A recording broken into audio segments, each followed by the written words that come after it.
Stocks on Wall Street eked out small gains Thursday as improving labor market conditions spurred investors to buy economically sensitive industrial, financial, and material stocks.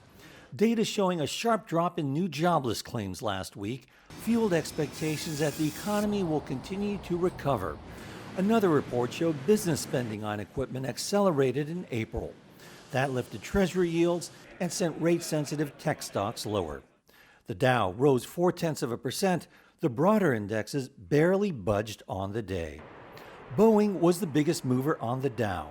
Shares of the aerospace giant climbed nearly 4% after its European arch-rival Airbus said it was considering almost doubling production of single-aisle jets by the middle of the decade.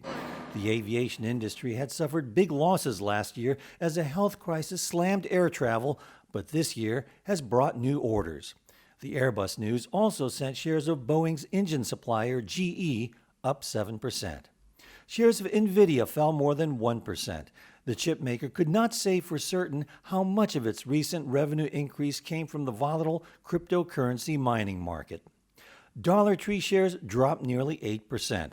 The discount store operator gave a tepid outlook for full-year profit, citing higher transportation costs.